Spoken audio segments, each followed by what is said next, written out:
Hey there everyone, I'm Don, Professor Goway, and welcome to the Goway Pro Travel Tale Podcast.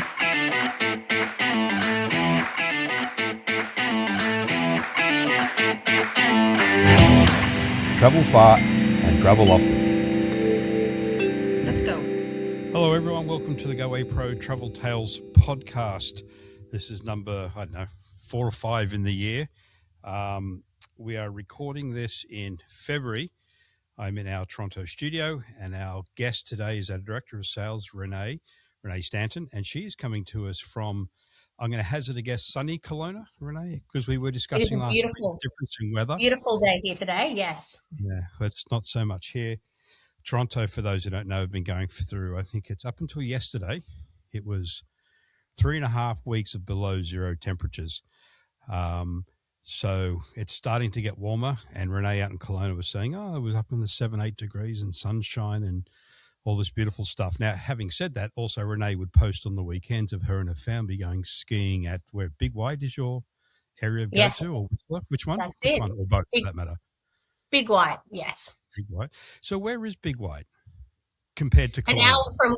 An hour from Kelowna. It's considered to be in Kelowna. Right.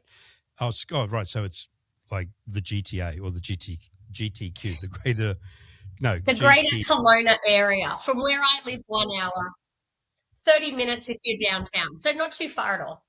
Right. How does Big White compare to Whistler from both crowds and or skiing? Is it as good, better?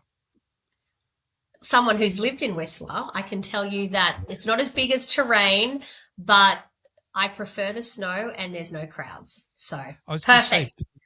Yeah, because most of your posts from someone, I'm not a crazy skier, but we went skiing as the kids grew up. We did Tremblant, and that was always busy. Big White seems to be somewhat sparse of crowds, which seems to be a big positive. Bit more locals, which is always nice. To any of the skiers or snowboarders out there, I'm sure they can appreciate that.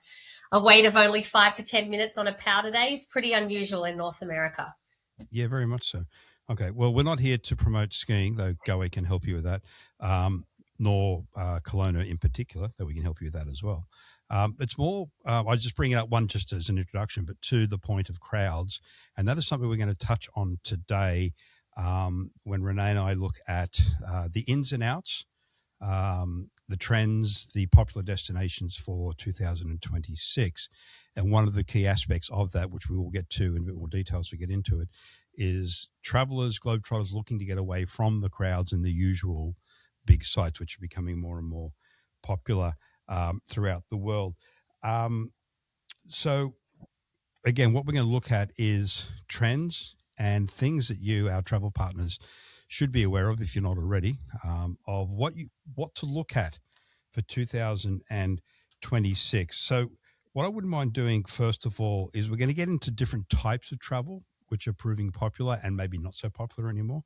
But before we get into that, I'd like to maybe touch on some of the top destinations for 2026. And we're going to bounce back and forth between Renee and myself, on highlighting some of these destinations. Before we get into that, into the list that we have here, which we're presenting through research and what we are seeing through booking trends. Renee, is there anything you'd like to introduce to our listening public out there before we get into the details of the destinations? No, just to let you all know, this is probably one of my favorite podcasts we do. We did this last year. So as Don was alluding to, it's really about what we see trending in the market. So you're going to hear some more lesser known destinations that we're going to talk about today.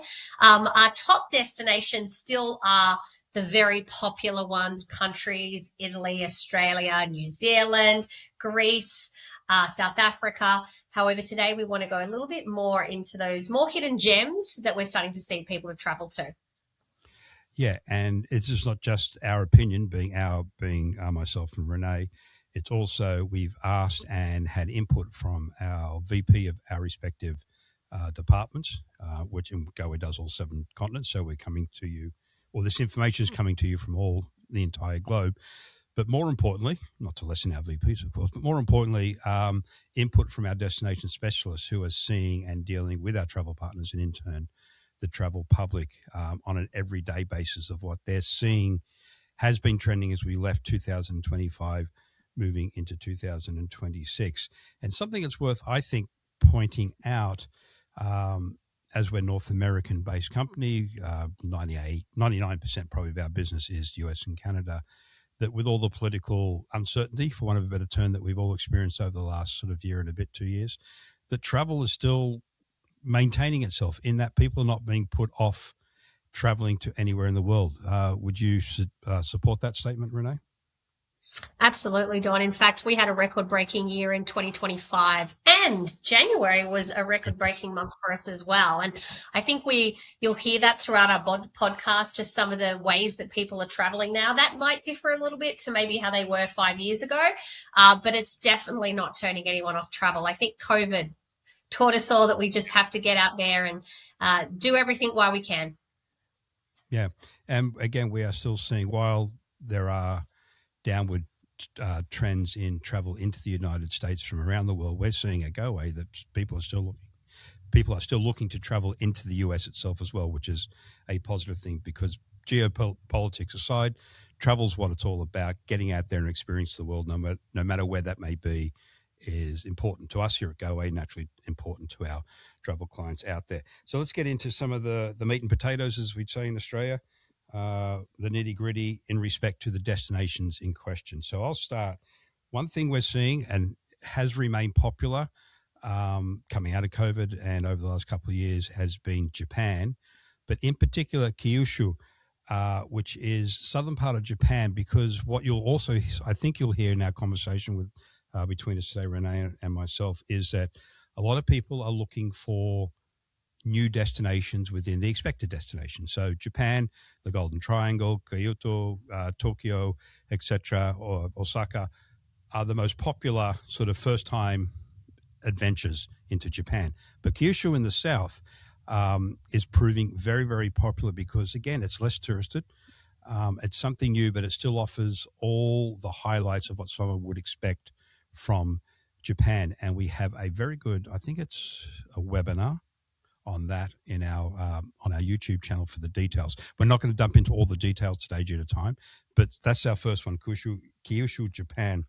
The other one we're seeing, again, is France, which is a no-brainer, but it's not the big city of Paris necessarily, or Normandy. It's Lyon, another province of France, lots of wine options down this way.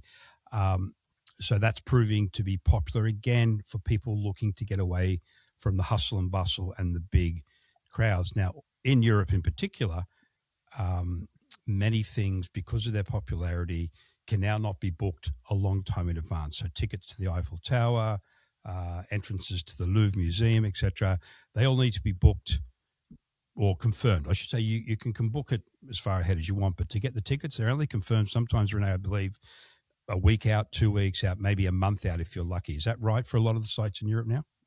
I believe so. I mean, I'm not the expert on that, but I do believe that it's a little bit more challenging compared to what it used to be. Yeah. So we're not saying don't go to those sites, of course. A lot of your clients will probably want to see that. But looking outside of the hassle and the crowds, etc., Lyon in France is another one. A beautiful spot, well-trodden path on the African continent, one that I've done, and I'm going to pass this over to Renee because she's also done it, is the Garden Route in South Africa. Yes, absolutely stunning drive. In fact, Don, it reminded me a lot of Australia. Both Don and I were born in the same area of Sydney in Australia, and it really did bring me back there. I was a little bit concerned when I first booked the trip because do I self-drive in South Africa? That's always a question. Is it going to be safe? And my husband and I did it, and we're so happy that we did decide to do that part as self-drive because it's absolutely stunning. Think 370 kilometers of stretch along beautiful beaches, really gorgeous little coastal towns that you get to visit along the way. It honestly was one of our highlights of South Africa, and I think that's why I love South Africa so much, because it's not just about the game. You've got the garden route, you've got the wine region. It's just such a diverse country. Yeah, and it's worth pointing out too that when people throw out the garden route, a lot of people will, when they look at a trip, or other companies will say, yes, you've done the garden route, but they only do like a very small section of the garden route, and that's what Renee's talking about. By driving it from one end to the other is what we recommend, because again, it gets you away from the very big and popular, Cape Town, etc., up to Durban. Um, but a lot of people will just do maybe a half a day trip or a day trip out of each of those cities, but not connect the two cities via the garden route, which, as you mentioned, is very similar to coastal drives in Australia. Staying on the African continent, and again, I'll let Renee wax lyrically about these two particular options.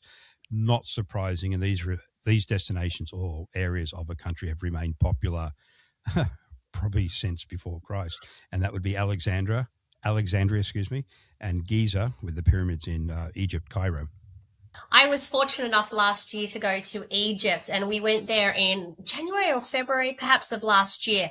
And one museum that had only half opened was the Grand Egyptian Museum. I'm sure a lot of our listeners today have heard about this, and it is finally open. It's taken them quite some years to finally open. It is a 500,000 square meter museum. It's absolutely incredible, and it's at the footsteps of the Giza pyramids. So can you imagine walking into this very opulent grand museum, which is, I don't know how many football fields, but let's just say it's massive. And then the first view you get is of these incredible pyramids. So I was fortunate to go to one of the soft openings, which, like I said, it was very small, the percentage of what we could actually see there, but now it is officially open. So that's going to be a big calling card for getting people over to Egypt. Another thing that we did in Egypt, in Alexandria, was go to the Greco-Roman Museum. That itself reopened after 18 years of renovations, and that displays lots of treasures from Egypt's Greek and Roman periods. So naturally, Egypt is a calling card for everyone, but now with those two museums opening and reopening, I think it'll be another popular one for us to see this year. Yeah, and there's a lot of, again, people who log into our Travel Academy know my love for history, and they've heard that through the webinars and podcasts.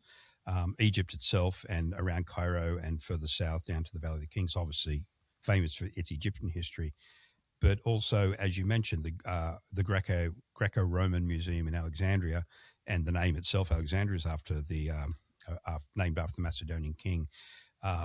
The whole area of Egypt is a crossroads of history, Greek, Roman, Egyptian, of course. And there's some modern day history. It's something I did many years ago as I drove up the coastal run, another coastal drive up to El Alamein. A lot of battles were fought just outside of Cairo in the Second World War. So if you're into battlefield history as well, that's another good option in and around Alexandria in particular and Egypt in general. Now, this is an area that I've not been to, so I'm not going to speak about it as first-hand information. And I don't believe, Renee, you've been to China at this stage? It's on my list, Don. Not yet. Yeah, this is one that quite a lot of Australians, as we both are, as Renee mentioned before, they hit Asia, and China is often a very popular first stop on their Asian run. But both Renee we've not done China. But the area we're talking about is Guilin in China. And if you Google it, Guilin, for those who don't know how to spell it, and I didn't prior to this little presentation, Guilin, but you will know the sites that you see when you Google the images of it. Beautiful, tall limestone, topography, geology out there. Lots of caving can be happened in the area. It sits on the Li River, Li River. You got boat cruises, bamboo rafting, etc., and a lot of cultural interaction in around Guilin. And again, this is sort of off the beaten track, relatively speaking, to the average person's trip into China, which is obviously things like the Great Wall, the Terracotta Warriors, Beijing, and all the sort of the bigness of China. So Guilin is another option. Again, as you're probably hearing the trend now, to get away from the usual, the well-trodden, into some sort of regional areas of some of the countries. The next one we have on our list, and this one is very close to my heart, and I don't know for sure, Renee, but I'm pretty sure it would be for you, is the Whitsundays in Australia. Do you want to expand on that one? Being Absolutely, Don. Yeah. Look, Australia being one of Goway's number one destinations, for goodness, for a very long time now, we would be remiss if we didn't mention Australia, and in particular the Whitsundays. So what I love about the Whitsundays is you have all of these, obviously it's the gateway to the Great Barrier Reef. Everyone wants to go to the Great Barrier Reef, but you also have some of these beautiful undeveloped beaches like Whitehaven Beach, which has been ranked time and time again as one of the number one beaches in the world. So you can not only dive in the Great Barrier Reef, sail between the islands. But Whitehaven in itself is something that's really special. And still, the Australian dollar isn't that strong against the Canadian and US dollar. So I do always tell our North American clients to get over there whilst your dollar is strong. Yeah, and there's some good airfares popping up just as we were recording this from the west coast of North America down to Australia. It's worth pointing out too that the Whitsundays, you can access some of the Whitsunday Islands, which is like a very short distance Caribbean for an Australian, like stunningly beautiful white sandy beaches and islands just at our doorstep. But they run from sort of just north of Brisbane, and the Barrier Reef itself runs all the way up, as most people would know, into Cairns in northern Queensland. So remember, the Barrier Reef is the largest coral reef in the world. It's the largest living organism in the world. So you don't necessarily have to go all the way to Cairns to experience the Barrier Reef. You can access it from Brisbane and north of Brisbane as well, and particularly in the Whitsundays. Lord Howe Island, Haven Island, Hamilton Island. I'm just trying to remember some of the many islands out there and the big popular ones. Lizard, Badara. There's There you go. there's so many beautiful islands. I'm not sure if it was Fraser Island. I can't remember what it's called now. It's an Indigenous name. Made the news recently with the young woman who passed away on the beach. It's the largest sand island in the world, but I'm not sure if that's technically the Barrier Reef. Do you know, Renee? Is that on the Barrier Reef technically, or is it? I don't think it is, but I don't don't quote think me it on is. that. Yeah. But anyway, it's another option as well, not with Sundays particularly. Back to Europe, we have Valencia, Spain. We've just done a podcast and a webinar on this destination. I highly recommend you go and dig those up and have a listen to it. We spoke to the head of tourism of Valencia. I've not been, and it was an unknown to me. And as I did some research for the podcast and webinar, I found out that two friends of ours, they used to have a exchange student living with them here in Toronto, Canada, and she was from Valencia, Spain. They went back and visited her just recently. And another good friend of mine, she goes every summer for an extended Airbnb. I've tried to convince her to book with Go, but she likes her Airbnb. But she goes off to Valencia every year for her sort of Spanish immersion. So Valencia, Spain is also a trending destination. And again, it's for the same reasons we brought up a few times already. It's not as big or busy as somewhere like maybe Barcelona or Madrid, but it offers. Speaking to the lady from the tourism board there, basically she said you're in a big Spanish city, but you feel the space around you in respect to other travelers as well as locals. So again, it's that concept of people looking for the Spanish experience, but trying to get away from the hustle and bustle. And from my understanding as well, don't quote me on this, the recent publicity about a year ago where the Spanish were sort of getting upset with all the tourists in town. That was more in Madrid and in Barcelona, but in Valencia, very, very welcoming. And that was not and is not, as we record, an issue. So again, Valencia, Spain is a popular one. We mentioned, or I mentioned in the introduction, that we have not seen a turn down. In fact, we've seen an increase in travelers traveling either within the US, as in US clients traveling in the US, or Canadians going into the US. And not surprisingly, I think one of the most popular destinations, we have a module in the Academy on this. I think it's the Big 8 or the Big 7 national parks in and around Colorado and Utah. And Renee, I believe you were down there recently as well on visiting one of these I parks. was. I was just down there in November. I flew into Las Vegas and went into Bryce Canyon and Zion National Park, both of which were stunning. Our sales, as Don alludes to, they've almost doubled year on year to your own backyard. So I highly encourage those people to go out, see your national parks. And there's actually a new train that's been launched, the Canyon Spirit Train, which connects travelers from Denver to Salt Lake City. It's in glass domed coaches, so very similar. It's actually the sister company to Rocky Mountaineer. So I do think that way of travel is also, we're going to see it trending more to the national parks, and maybe not necessarily self-drive, but also looking at alternative travel methods throughout the national park. But look, I don't think I need to sell Colorado and Utah, because our listeners will know how beautiful it is and also diverse. You really do see So, like even just between Zion and Bryce Canyon, they were so incredibly different. So if you haven't already, definitely make sure you're looking into those national parks for your clients because you want them to book it with you. You don't want them to book it themselves. And we have some incredible packages on goaway.com that could inspire them. Yeah, I must admit, when I was a tour guide coming through North America, I wasn't at that time very well versed on what both Canada and the US had to offer with respect to national parks. Like, we knew the big ones, Denali, Grand Canyon, of course.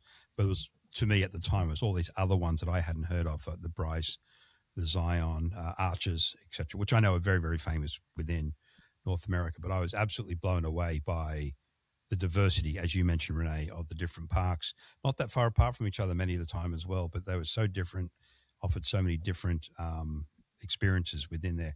So most Australians don't visit their backyard, or they don't do it when they're younger.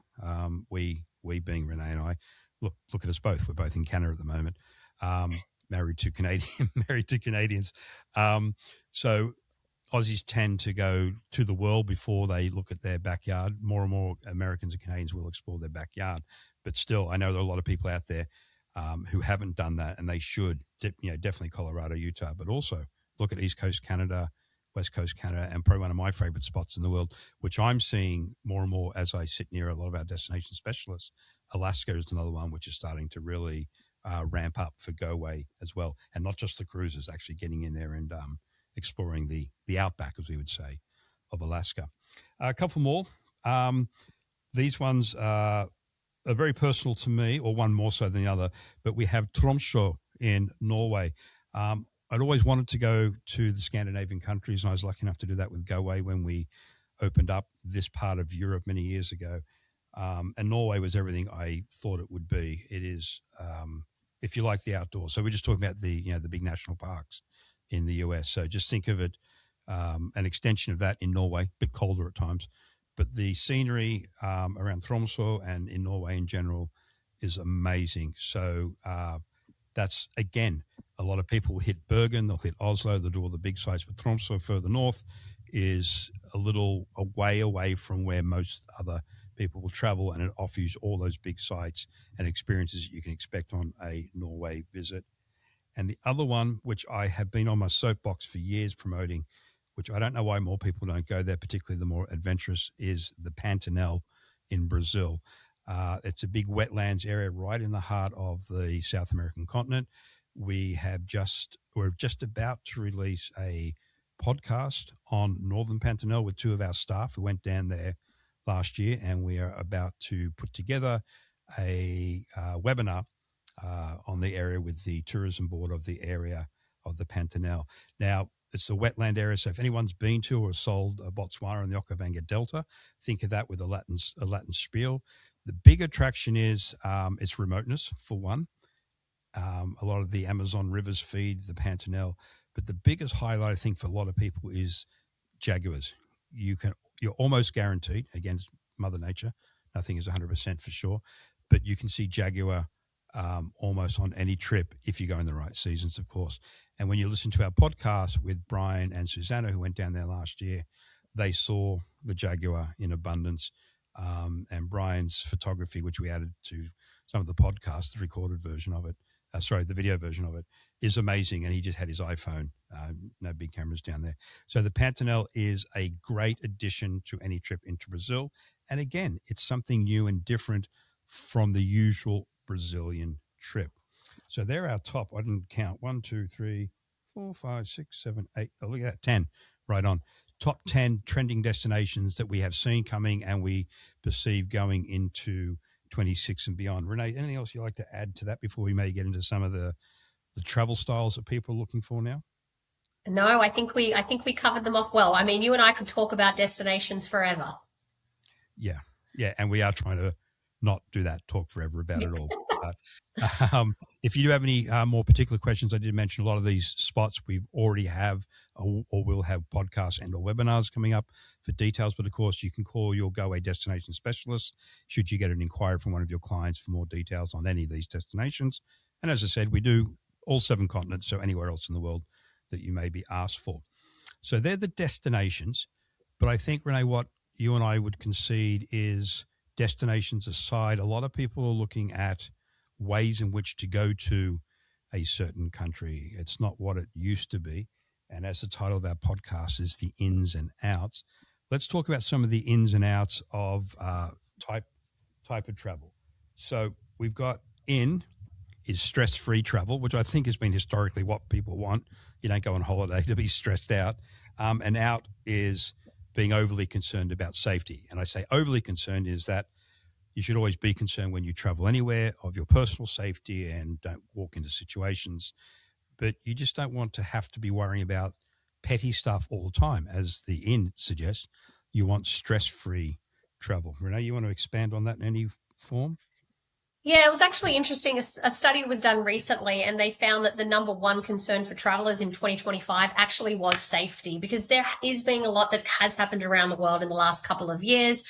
And so they're now seeking out more and more so travel advisors so they can get the advice on where is safe, how do I travel there, what method shall I use when I'm in destination. So I think it's great because this whole stress-free mentality is we're taking the stress off you because we're going to help you navigate the world. We're going to help you get there. When you're actually in destination, we'll tell you the best ways to travel around as well. So I think that also just extends to having a partner for the travel advisor and making sure they have a trusted partner that knows the destination inside and out. And people do come to us a lot when there's certain things happening around the world, and we'll be able to give that local advice as to, yes, is it safe or not, or maybe go here instead. So I think that's a lot about the stress fee as well, just knowing who to partner with. For sure. And, I think it's an obvious statement, but I'll make it anyway. Goway would not recommend or does not sell any destination which we know is unsafe. But so I guess what Renee's more pointing out, it's again, those little things or clients you might have out there that who are nervous about a destination because they heard a story on the news that might have shaded their opinion on the destination. Our destination specialists and our team of experts and logistical operations team behind us, we monitor every destination pretty much every single day. So, feel safe. You feel safe booking with us, and your clients should feel safe as well, which segues nicely into the in is naturally, and we're all of the same family here, and we're all travel professionals. Clients are looking for trustworthy and efficient travel advisors. And the out, which is very interesting, because I know Renee's a fan of this, is the over-reliance on AI. So, Renee, again, I'm going to do the in and out. You can then expand on these points. But everywhere else, like Goway is utilizing AI, and we do know that it is down the track, in my opinion, a potential competitor to the travel industry. But I think right now, and I think for a long, long time, the human aspect, the trustworthy and efficient travel advisor will always overrule AI. Renee? Without a doubt, Don. And look, just getting some numbers to back this up as well. There was a research done last year from Talker Research, and they found that, look, it's depending what segment you're also talking to. If we're talking about the baby boomers, roughly 70% of them have never even used AI. So if you have clients that are baby boomers, chances are they haven't even used AI before. However, when you're talking about the younger generations, then there's a 75% chance that they're doing their destination research with AI. 71% of them do restaurant recommendations, 37 translation, and 25% about lodging. However, they still don't trust AI completely. And that's where we step in, and obviously the travel advisor as well. So they like to go there to do their research. However, then they want to come to someone that's trusted, because only 7% of people say they actually trust what AI is giving them. So even though those numbers are really high, when I said 75% of them will go to AI, only 7% of people actually trust what AI is telling them. So even though as a company, we too are looking at AI, and I love AI because it does help me be more productive, we all know it needs that human touch at the end of the day. It needs someone to look at it, to make sure it's correct, because it's only spitting out what the whole world is putting in. So it's not necessarily going to be giving that really in detail destination advice that we're all looking for. So I don't see it as a threat. I see it as a compliment. Help us to make us more productive. But if only 7% of people are trusting it, that's a pretty powerful number, that 93% of people still want that human connection. And that's the strength of travel, is that at the end of the day, it's an emotional connection to the country you're going to, the people you're meeting. And that starts with the emotional connection in the planning stages. So the client speaking to you, our travel partners, and you in turn speaking to us, because as Renee says, AI is just pulling in all the stuff that's out there in the world on the web. But people, when it comes to travel, they want to hear from someone who's had experience. And I don't mean, putting the numbers together, but I've been to this country. I know this little pub around the corner. The inside scoop is this, or I grew up in this country, as the case may be. So that's where I think travel in respect to AI will always be ahead, because it's a very personal, emotional connection product. It's a horrible way to put emotions in a box, but when you travel, it's not about the numbers per se. It's about those personal interactions amongst the travel group or the travel person to the local community and the environment and experiences they're having down there. So, yeah, I don't think AI is, I think you put it beautifully, Renee. It's not a threat. It will be a compliment to the human out there selling travel for many years to come. Another one, which is, I think, pretty obvious for most people. Well, now I say that within our building and within the travel community, ethical tourism is in and over tourism is out. And you've probably heard that trend when we were discussing the destinations, that most of our destinations were not the norm. They were different ones within very popular countries. Renee, you want to add to that?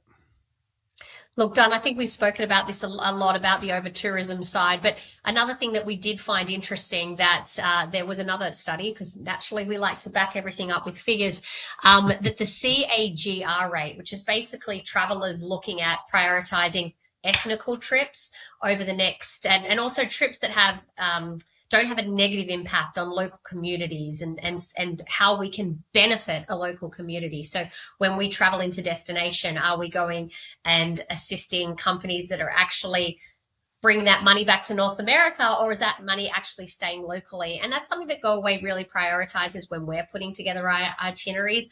Are we making a positive impact to the communities that we're traveling to? And so 6%, I know that doesn't sound like much, but 6% of travelers, that's going to continue upwards, but it represents over $136 billion in extra travel volume based on this whole ethnical travel. So I think we're going to see more and more of this, Don, over the coming years, especially with the younger demographic, because though the demographic coming through, the millennials, the Gen Zs, and so forth, they really do care about the impact they're making on the world. For sure. Goway has always been very conscious of its footprint in the countries it visits for many, many years. We just haven't shouted about it from the rooftops. But on the flip side, we have I think the last 8 months, introduced internally a new sustainability policy.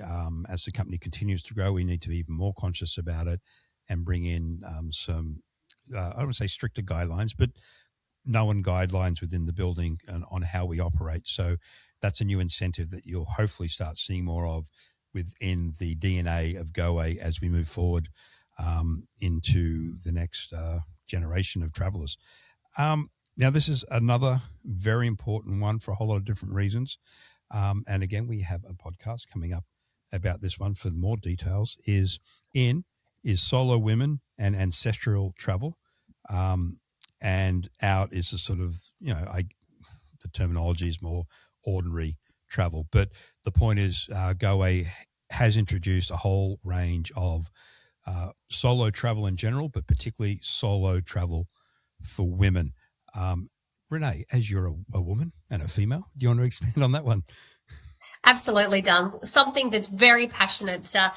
Once again, we've done some studies, and the research has shown us that there was a 70% increase in the Google search results for solo women travel in 2025. I mean, that's a number that we can't ignore. And it really sits with that 45 plus market. And some of these women that sit within that age category, they might be suddenly children free. Their husband doesn't necessarily want to travel with them. They might be a widower. They might have just been through a divorce, whatever it may be. But what we're really starting to see is solo women, them wanting to connect, and they actually want to have not just as we put it, that surface level vacation, but they want an immersive experience that really changes them, a more personalized journey. So you will see that we have just released actually in January some solo women travel. But on the ancestral side, we're also really looking at that as a company and seeing that females, particularly in groups, but obviously can also be by themselves, I really want to trace their ancestral roots and go back to that and just discover a little bit more about themselves and their family trees, shall we say. So it's a really interesting segment, and we're starting to see that surge in 2026.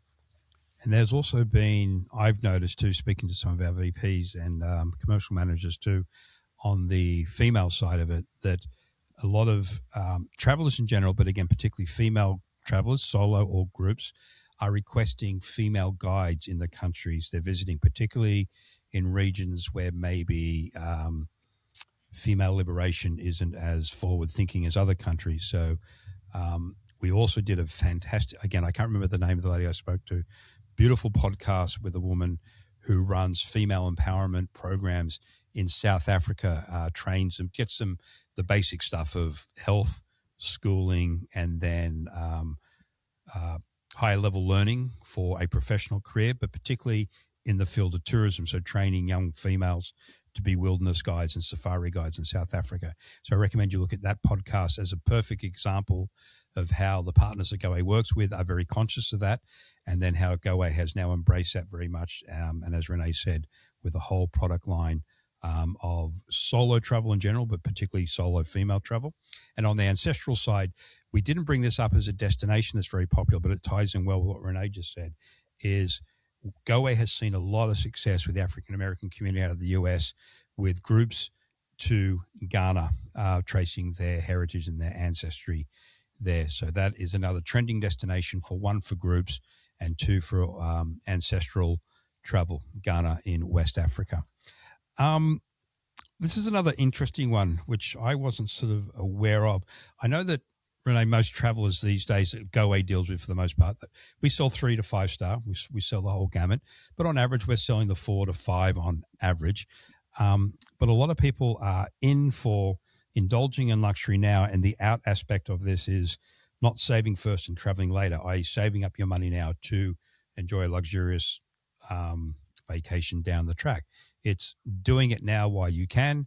I think a stat you might bring up in relation to this is a lot of younger generation are not so focused on families, i.e. having kids at least early or younger. They might put it off till later or not at all. So there's higher disposable income on offer. So people are looking at, dropping that dollar now on a nice trip versus saving in the piggy bank for later on.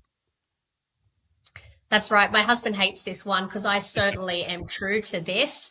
I see for my my mental health, not wealth. I definitely see travel as being, it could, yeah, it doesn't make me wealthy by traveling, but it does with experiences. And for me personally, this is something that I've prioritized in my life. And we're starting to see that more and more, that people really are putting aside a part of their budget every year and they're indulging. They're staying in beautiful hotels. They're upgrading their experiences. They're wanting that private guided and so forth. So not only have you got these higher income earners in the millennial and Gen Z category, to your point, Don, that might have delayed having babies or buying a house and all those types of milestones, or you've got people like me that have the house and the baby and have decided to still travel and indulge, like treat yourself, right? You only live once, so why not? So we are definitely seeing an increase in the average spend of bookings with people at Goway. I think on a weekly basis, we're seeing these $100,000 plus bookings come through, and it's incredible when you see who's actually traveling. But I definitely think indulging is in, and let's save for later. You know what? Live in the moment, enjoy life, and recommend. I always say, try and beat your client's budget. Just recommend it to them because you never know. They might upgrade and take that suite instead of the leading room category and so forth. Yeah, that's a good bit of advice. And I was going to expand on the term luxury. Most people, as you pointed out in your description there, it's the 5-star this or the luxurious that. But it doesn't have to be the level of accommodation or experience. It could be the fact that you're going to bring as you do and I do with our kids, bring your family with you or build the trip, which pushes the cost up. So it becomes a not so much a luxury commitment. It's a cost commitment by taking 3 or 4 people, or the grandparents taking the family as well. So it could be considered luxury in that respect by taking multiple people. But most of my friends with kids are like that. They want to travel with their children, be them young children or older children, because that is the investment, as you said at the beginning. Again, there that it is an investment in your kids and their future and their opinions and their outlooks on life. So that can be, to me, viewed as a luxury indulgence by taking extended family on your trips as well. Another one that's becoming more and more popular would be sports tourism and active adventures, which I'm a go active adventure stuff. And out is the passive wellness. Now, I don't mean wellness is out. Wellness is still very, very popular, but it's an important word here, the passive, meaning just sitting down, doing nothing, all-inclusive type resorts, where we're seeing people traveling to attend sports, to play sports, and or be active and adventure. And going back to kids traveling, I'm sadly not with them, but my oldest son is down in Patagonia right now doing treks around Fitzroy and Calafate and Torres del Paine National Park. So, Renee, you're a very active person, as is your family, because when you go skiing on the weekend, your boy's with you, your husband's with you, you're all very, very active. So, again, can you expand on that one for us? Yeah, absolutely. And right now we're actually planning a trip to Switzerland. My son turned 6 this year, Renee? so we're going to do lots of hiking with him there. And I think that's what it's all about. It's about getting to the destination. And wellness is not necessarily always spas. It could be wellness in that you're being active and you're doing different Exactly. adventures when you're there. But another area that I think that we're seeing a little bit of a boost in is because it's the Olympics. Suddenly we all want to be more active when the Olympics is on, and the World Cup that's coming to North America this year as well. So we actually launched, Don, some soccer packages, UK soccer packages yes. in December to coincide with the upcoming World Cup. So I think it's just a natural thing when people are seeing the Olympics, the World Cup, things of that nature, they want to get out and incorporate that in their vacation as well. Yeah, it's a big thing, these big sports events. Naturally, the Olympics going on right now as we're recording. The Soccer World Cup, or football, if you're from Europe, World Cup coming up in North America this year. I think it's next year or the year after. You got the Rugby World Cup, which is in Australia. So it draws people to those destinations who love the sport as well. One thing I want to make clear, though, is while Goway can build everything in and around those big sporting events, we generally don't get involved in the ticket sales. So just be aware of that. There are companies who specialize in that. So that's where you get the tickets. But getting there, all the stuff in and around accommodation, etc., that's what Goway can do very well, particularly, again, on our group side of things. That's their specialty, naturally. So they're very good at organizing any sports clubs who may want to go and partake in a game. And I think you brought this up, Renee. I didn't know this. Oh, no, it was actually Craig. Craig's our VP of wholesale, and he's a bit of a football nut. And our football packages for the UK or Europe, I didn't know this, that the games there, even though they might be scheduled for a Saturday, they can be moved last minute to a Sunday or a Monday or something like that. And we've built our football packages to accommodate any scheduling changes as well. So that's an important thing to remember with that we've taken that into account. Because, again, we're specialists. We do our research. We look into what can happen. And so we built in and around that concept as well. The last one we have is, and this one I've always been a fan of, and I love this, and I always make sure that when we travel with our kids particularly, that we build this into any itinerary in any country, is immersive community-driven experiences. So getting close to the countries and the cultures you're visiting, and out is naturally, and Goway's never been this, which is why we love it here, out is cookie-cutter tours, the stuff that's just the same old, same old. So, Renee, do you want to expand on that one for us as well? Absolutely, Don. I think people are over just ticking off boxes. They actually want to immerse themselves in the destination. They want to see more.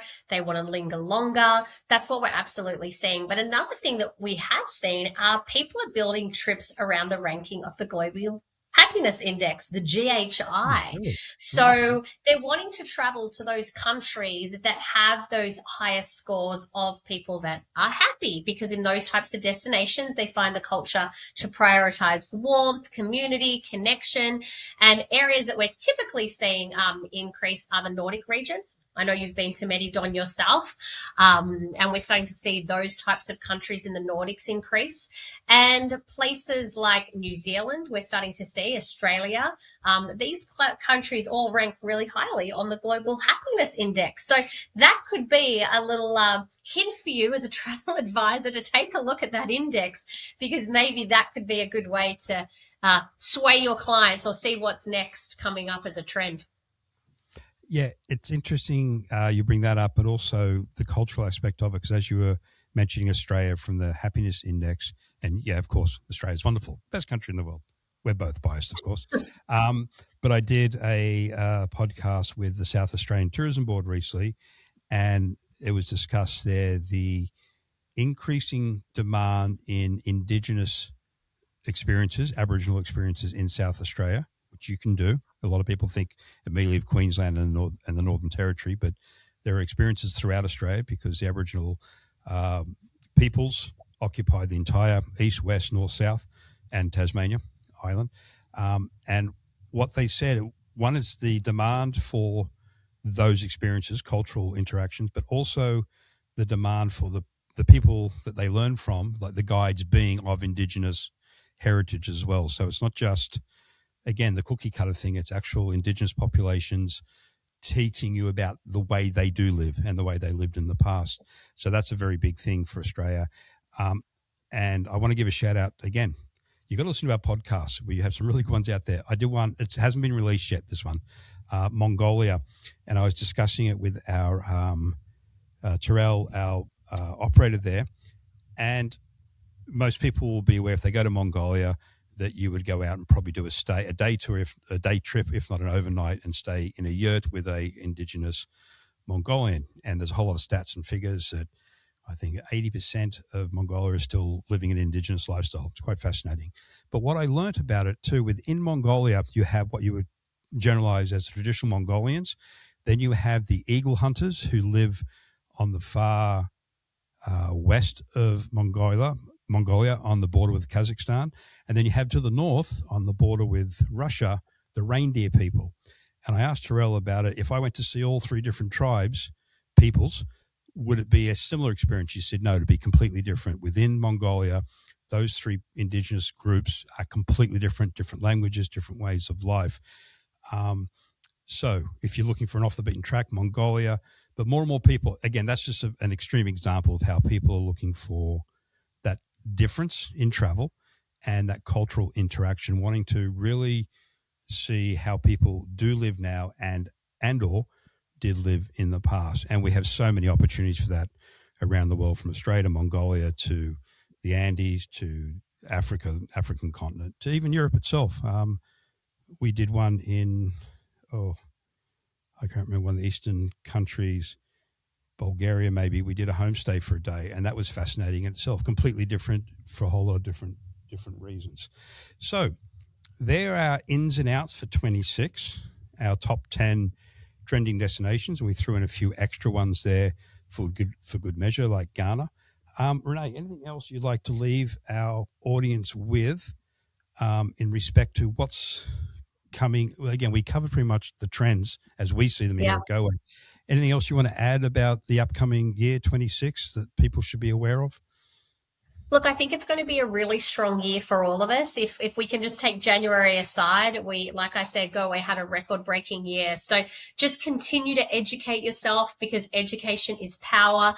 Don has an incredible travel academy out there. So if there's a country that you want to specialize in or have that niche, I would highly recommend educating yourself on that. And our travel academy is one of the best ways to go to do that. And by all means, our destination specialists are all here for you to help you navigate the world and help you curate some amazing experiences. And we also do offer 3-way conference calls. So if you do have a client going to Mongolia or one of the destinations maybe we've mentioned today and you're not too familiar with it, please use that service. It really increases the close rate significantly. Yep. So we have all the tools at hand. I've mentioned it ad infinitum today in our conversation about our podcasts and webinars. So a lot of details about countries and styles of travel we've discussed today. You can get all the nitty gritty listening to that. You can get that on all your favorite podcast platforms and or YouTube, where we put a video version of our podcast and, of course, our webinars. Some are yet to be released, things like Pantanel and Solo Women, but it will be coming out soon. So it's another good, really good educational training resources, our podcasts and webinars as well. The Goway Pro Travel Academy, gowaypro.com, will highlight a lot of stuff that is coming up. Any news, any trends that we're seeing, you can get that information there. Of course, your wonderful account managers, all the boys and Michelle out there, are always on hand to help you as well. Should you need any in-office training or support, you can reach out to them. All their contact information is on gowaypro.com. So on that note, I'm not sure, I'm looking at my watch here, right on an hour. I think that's enough information for everyone today, don't you think, Renee? Yeah, I think it's a lot to take in, but hopefully everyone enjoyed it. Yeah, I hope so as well. And as we just said, we're all here to help you in any way we can.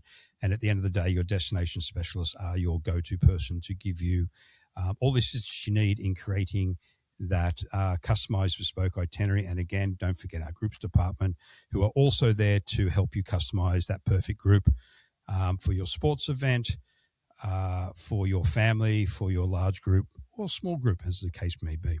So on that note, thank you, Renee, as always, for your time from what is sunny Kelowna at the moment. And to all our travel partners out there, again, we know how busy you are, and we always appreciate you taking some time to listen into us and our information. And until next time. Thanks, everyone.